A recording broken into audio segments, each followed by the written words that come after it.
Salut les amis, donc aujourd'hui il y en a beaucoup qui m'ont déjà demandé si je pouvais réaliser des soupes. On est tous à aimer ça, moi le premier. Du coup la première que je vais vous proposer c'est un velouté au poireau, mais j'ai essayé d'amener mes petites touches pour me démarquer un petit peu et que ça vous plaise, que ça sorte de ce que vous connaissez habituellement. Donc sans plus attendre, c'est parti. Voilà les amis, donc pour ce velouté au poireau, on part sur des éléments très simples, il y en a peu. Donc premièrement pour faire une béchamel, donc du lait, du beurre et de la farine. Ensuite, tout simplement les poireaux bien évidemment, quelques oignons parce que ça va toujours bien avec dans la soupe et un petit peu de boursin pour renforcer le côté crémeux du velouté. Tout simplement, allez c'est parti. Les amis, donc ici on va commencer par découper nos légumes, donc nos poireaux et nos oignons. Pour ça moi j'ai pris une cocotte dans laquelle je vais faire revenir un petit peu suer le tout. Donc suer c'est juste mettre de l'huile d'olive et faire déjà un petit peu cuire mais à température moyenne mes ingrédients. Donc pour ça, je viens déjà un petit peu monter en température, je vais déjà mettre de l'huile. Comme ça, je pourrai directement plonger tous mes aliments dedans au fur et à mesure de la découpe. Pour une soupe, franchement, il ne faut pas du tout vous prendre la tête en fait. Vous faites simplement ce qu'on appelle couper grossièrement, c'est-à-dire des morceaux qui ont plus ou moins la même taille. Mais ce n'est pas du tout important qu'il soit une fine découpe ou quoi que ce soit. De toute façon, on va tout mixer à la fin. Donc un petit peu de sel, du poivre. Si vous avez de l'ail ici séché ou alors une gousse d'ail fraîche, vous pouvez la mettre également avec, ça ira très bien avec. Voilà, ici on va incorporer nos poireaux. Avec les oignons, on vérifie que ça soit quand même assez bien égoutté pour éviter d'incorporer trop d'eau parce que quand on incorpore trop d'eau, c'est plus compliqué à faire revenir ensuite. Voilà, donc ici on va directement réaliser notre béchamel. Donc pour ça, on va prendre une petite motte de beurre, vous voyez comme ceci, qu'on va faire fondre ici dans notre casserole. Ici, notre beurre est fondu, juste comme on veut, c'est-à-dire qu'il n'a pas du tout coloré. On va pouvoir venir incorporer la farine. Pas trop, vaut mieux en rajouter au fur et à mesure plutôt que d'en mettre trop d'un coup. Et ce qu'on veut, c'est arriver à faire ce qu'on appelle un roux.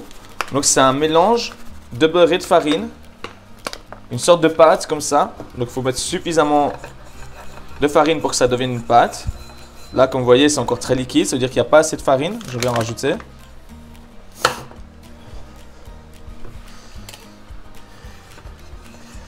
Voilà, donc on vient incorporer.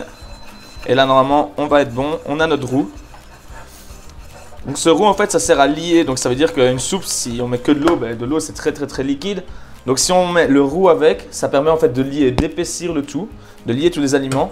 Donc en l'occurrence, ici, on va rajouter du lait pour faire une béchamel. C'est ce qui va permettre à la béchamel de devenir beaucoup plus épaisse que du lait traditionnel, que juste du lait, quoi. De temps en temps, je vais venir mélanger et au moment où ça va prendre, vous verrez, il y a un moment où ça va commencer à s'épaissir. Et bien là, je verrai si je dois rajouter un petit peu de lait pour que ce soit un petit peu moins épais ou si je laisse comme ça. Un peu de poivre.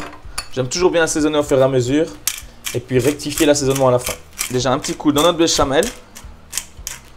Comme toujours, ça permettra directement d'infuser un petit peu. Ici, notre béchamel donc, commence tout doucement, enfin pas encore vraiment à s'épaissir, mais tout doucement, je continue à mélanger pour être sûr que ça n'accroche pas dans le fond. On laisse toujours à feu moyen, prendre tout doucement de la température. Ensuite, donc ici, on va venir mouiller à hauteur, qu'on appelle ça. C'est-à-dire mettre de l'eau ou du bouillon si vous en avez, mais je vous invite à mettre de l'eau, jusqu'à la hauteur des poireaux. On ne va pas en mettre plus haut. Et maintenant, on va laisser bouillir encore une dizaine de minutes, 10-15 minutes pour que l'eau prenne bien le goût du poireau et que le poireau finisse bien de cuire. Ensuite, on pourra incorporer la béchamel au reste et mixer le tout, incorporer le boursin et puis on aura terminé. Et puis 4-5 minutes, ça commence à fumer ma béchamel. Donc une béchamel quand elle commence à fumer, c'est important vraiment de remuer avec le fouet en grattant bien dans le fond, vraiment très régulièrement. Si vous avez l'occasion de rester devant le fourneau, vous pouvez rester comme ça. Et à ce moment-là, vous augmentez un petit peu votre feu pour que vraiment forcer un petit peu la béchamel à prendre, mais continuer à mélanger. Comme ça, ça ne brûle pas dans le fond parce que ça brûle vraiment très vite la béchamel. Bon les amis, donc ici ma béchamel est presque terminée. Comme vous voyez, ça commence à beaucoup plus s'épaissir quand je bouge ça. Quand je bouge la poêle, c'est moins liquide qu'avant. Je ne cherche pas à avoir une béchamel trop épaisse parce que je vais encore incorporer du fromage. Habituellement, on met souvent du fromage râpé ou du parmesan dans la béchamel. Ici, je vais amener du boursin. Donc le boursin qui va amener un aspect en fait beaucoup plus crémeux et qui va assaisonner en même temps ma béchamel. Voilà, je vous invite ici à bien la mixer. Donc laissez bien 30 secondes, 1 minute pour être sûr que tous les petits bouts soient passés.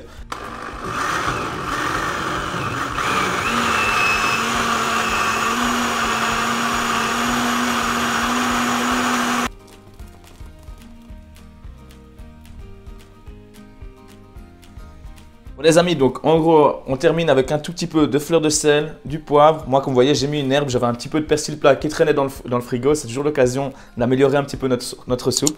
Je vous invite à faire la même chose. Faites-moi un retour, dites-moi si ça vous a plu, si vous voulez d'autres choses, si vous avez d'autres clés, d'autres astuces. Donc voilà, je suis preneur aussi. Bonne dégustation!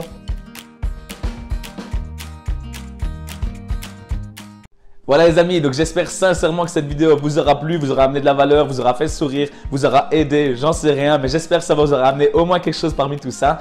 Si c'est le cas, je vous invite à aller liker ma page Facebook Daniel Home Chef et également très important ma chaîne YouTube. Allez vous abonner, comme ça je peux voir votre engouement. Dessus je publie constamment des nouveaux contenus. Il y en a pour tout le monde, pour ceux qui sont vraiment très débutants, ceux qui n'ont pas le temps, ceux qui veulent un peu plus, etc. Donc allez-y, montrez-moi votre engouement et je vends également des menus gastronomiques. Donc c'est pour réaliser vous-même tout de A à Z, un menu gastronomique pour impressionner vos convives. Donc pour ça, tout simplement, allez sur Daniel Home Chef. Soyez curieux, allez voir, ça coûte rien. Et puis pour le reste, je vous dis à la prochaine. Ciao!